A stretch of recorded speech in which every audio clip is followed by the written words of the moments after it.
attaque combinée, donc le Mali sous pression, donc le Mali fait face à des attaques simultanées de groupes armés, souvent djihadistes, donc dans plusieurs régions. Cela met le pays dans une situation très fragile, madame insécurité déjà dina ñëw buy gën a yëg ak voilà li nga xamante ni moo di armée bu nekk sous pression dina indi itam difficulté boo xamante ni difficulté à contrôler li nga xamante ni moo di territoire bi yëpp. mu nekk loo xamante ne lu dangereux la waaye balaa ñoo def faram-fàcce bi rek la régie si c'est bon ñu xool vidéo illustrative ensuite on revient sur notre plateau inchallah.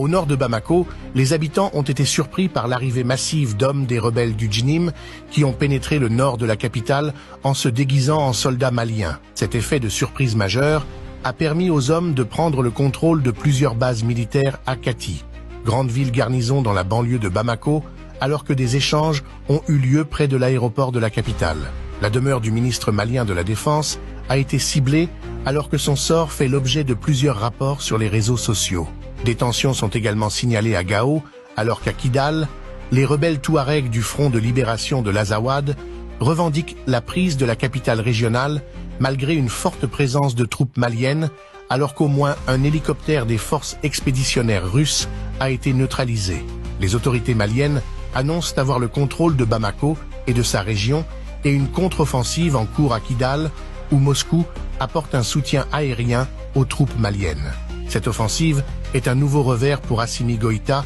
qui n'arrive toujours pas à apporter la sécurité dans le pays, malgré d'importants... alors ñoo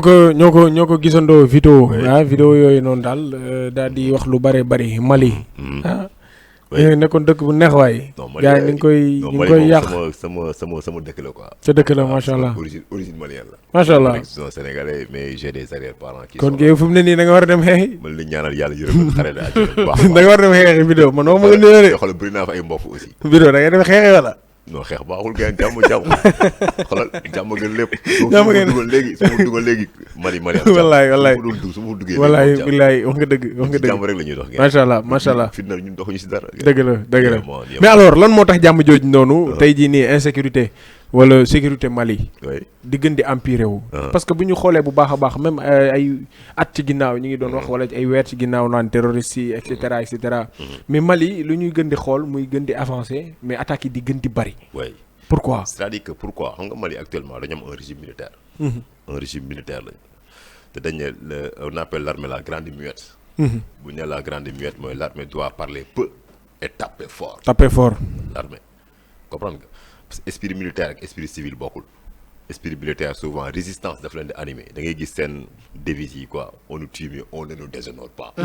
tu as vu day am différence ak un esprit civil moo tax tey bu ñu organiser woon d'autres élections quoi jël société civile bi boole leen ci aussi peuple bi nga xam ne moom moo am souveraineté seet ku ko neex daf ko président de la République loolu aussi dafay am solo comprendre nga bien vrai que politique intérieure bi Assimi di incarné avec l'AS je n'ai rien contre cette politique quoi mais man dama gëm réew dama gëm peuple quoi dañu seul le peuple est souverain j'aimerais que ni ki nga xam ne moo nekk à la tête peuple bi def vote ñu def vote comprendre nga parce que am na mandat te élection amul est-ce que loolu yoon la am na mandat te élection amul loolu c'est à revoir léegi Mali intérieurement elle est vulnérable c'est un pays vulnérable quoi sécuritairement comprendre nga et militairement d'autant plus que dafa am ay forces armées yoo xamante ne étrangères la ñu woon dañoo retiré wu. très bien si on prend l'exemple de l'opération Barkhane bi nga xam ne c'est l'armée française et l'armée Wagner bi nga xam ne c'est l'armée secrète de Poutine. Vito bu ñu xoolee nag loolu moo indi li fa xew yëpp. c'est ça ñooñu ñëpp Maliens dañ leen génnee wax ne ñoom ils appellent un projet souverain ñoom souveraineté la ñu gëm léegi y a ce qu'on appelle une coopération nommée AES muy alliance des États du Sahel muy Mali Niger ak Burkina ñoom ñooy jéem a jàppalante militairement. mais est-ce que réellement ils sont les moyens qu'il faut pour faire face au djihadisme et la rébellion bi nga xam ne mu ngi dominer les Maliens parce que c'est une réalité au Mali le djihadisme c'est une pure et dure réalité parce que ils sont affiliés à Al-Qaïda gis nga seen confrontation bi déjà rey nañ fa benn général tu as vu Assimi Goïta gars yi dañoo daw gaaw yóbbu ko résidence am Kati pour jëm ko protéger léegi nag seen sécurité bu vulnérable yi est-ce que mën nañ c'est-à-dire que foog ñu tànn est-ce que mën nañ kii quoi est-ce que mën nañ sécuriser président bi ak peuple bi. waaw aussi est-ce que dina yomb. waaw parce que nee naa la Mali dafa am rébellion am djihadisme les djihadistes ñooñu xam nga la ñuy incarné. c'est-à-dire que ñooñu état islamique la ñuy incarné ils ont un agenda islamique. tu as vu alors que bu dee rébellion bi ñooñu indépendance ñoom la ñuy laaj on les appelle les Touaregs boo xoolee Assimi Amadou Toumani Touré bi nga xam ne il a été président au Mali moom déjà bañ ko coup d'état Sénégal la ñëw après fii la génnee àdduna sax ñu koy ñaanal yàlla yéen a ko xare ko àjjana parce que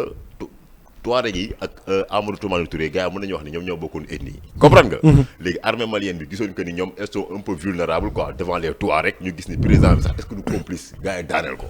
tu as vu. tu as vu. léegi nag je pense que ni actuellement nii Mali bon dafa génn CEDEAO parce que y avait ça y a ce qu'on appelle le G5 Sahel. bi nga xam ne c'était un cadre institutionnel quoi de coopération militaire boo xamante dañ ko tegoon boo xam opération Barkhane déjà moom xoolal moom dafa bokkoon ci coopération boobu Wagner bokkoon ci xam nga les pays africains bokk ci comprendre nga. ñëpp ñu dajale suñu doole quoi parce que si on a les moyens on organise mais si on n'a pas les moyens on s'organise te Mali bon na Sénégal 4 fois. jàppal ma jàpp 5 fois. je pense que ni actuellement armée malienne bi muy Fama am nañ liggéey bu mag a mag a mag a mag. bu ngande parce que jihadistes yi foowuñu. bu ngande waaw te gis nga ils ont tué un général malien. donc cela signifie que ni mi ngi dem fu sore alors Ousmane tey jii nii Sénégal rek déjà ñoom xam naa ne ñi ngi ci tànk yooyu noonu yi nga xamante ni moom la Mali sumb maanaam génne fi loo xamante ni lu bari lu étranger yi dugal fii la waaye war na leen servir d'exemple n'est-ce pas mais tey jii nii du ma taxaw foofu fi mu bëgg taxaw ak yow juste rek en 2 minutes nga wax ñu c'est bien beau ñu wax lan la ñu def mais les solutions aussi lan mooy solution yi tey pour yow. En tout cas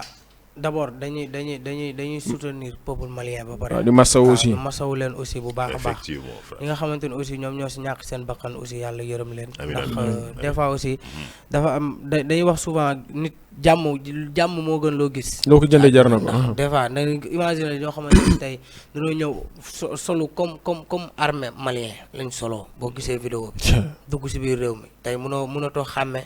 militaire mënatoo xàmme ay terroriste ñëpp ñëw si biir peuple bi tey def mu nekk ay situation am c'est déplorable ay situation yu méttee métti la ndax am na loo xamante ni peut-être man dama ko mën a jàppee coup d'état laa ko mën a jàppee ndax peut-être ñoom ni ñu duggee ci biir réew mi nekk di def de telle sorte que tey peut-être ñi ñu bëgg a éliminer lañ éliminer gul waaw te su boobaa bu nekkee loolu du nekk loo xamante ni tey luy neex peuple malien bi la du nekk aussi li loo xamante ni luy neex ñun ñii aussi nga xam ne ñun ñoo nekk aux alentours te bu ñu fàtte ni aussi lu laal Mali laal Sénégal Sénégal et Mali ce sont des pays yoo xamante ni tey c'est frontalier la même aussi ce sont des pays frères yoo xamante ni tey peut-être bëri na ay loo xamante ni ñu ngi koy doxalante ci wàllum diplomatie ci wàllum économie ak leneen mu nekk loo xamante ni lu métti nañ ñaan balaa bis yi di ñëw rek peut-être wala mu gaaw rek problème bi daal di fay jóge mais solution bi aussi mooy gis nga nit ñun africains yi dañoo war a taxaw foo xamante ni tey dañoo war a ñun gëm suñu bopp d'abord balaa ñu gëm keneen mais itam Mali gëm seen bopp leen yóbbee lii yëpp de non mais c'est normal gis nga waaw mais da koy andi si indépendance risque loo gis am na risque état bi day dem ba andi ko indépendance totale bu génnee situation yi Mali day am indépendance totale ñun ñi ba léegi pour dire vrai ñun amuñu indépendance c'est vrai ndax ñun ñu ngi ba léegi ñu ngi xaar ci yeneen pays pour ñu defal ñu léegi Mali nag bu demee ba benn taxaw bien vrai que nag Sénégal génnee na armée française actuellement au Sénégal ay waaw bu demee ba Mali taxaw temm ne moom lii la bëgg ba mu andi si ay xeexu ay kii mais bu demee ba nga xamante ni tey génn situation boobu moom Maliens yi tey dinañ am benn indépendance boo xamante ni peut-être li ñu bëggoon def seen biir réew dinañ ko def li ñu bëggoon def yëpp dinañ ko jéem a def le maximum daal di koy matale mu nekk loo xamante ni loolu sax peut-être loolu moo nekk loo xamante ni lu gën a am solo la surtout si pays africain ndax di nga gis beneen pays boo xamante ni peut-être bu Mali ni mu def nii beneen pays boo xamante ni bëgg na def comme nu Mali def peut-être bu ko defee moom xalaat na risques yi nga xamante ni moom moo si nekk tey na lañ ma war a taxawoo nangam mais d'abord nit ki balaa ngaa gëm kenn da ngay gëm sa bopp ba pare dëgg la te loolu mooy réew te loolu mooy permettre ñi nga xamante ni tey ñoom ñoo nekk ci biir réew ñu am indépendance totale li ñu bëgg a def yëpp de façon personnelle de façon diplomatique ñu daal di koy def te duñ si xaar kenn jaajëf Ousmane alors loolu moo nekkoon suñu ay actu du jour bu ko defee je pense que dañu koy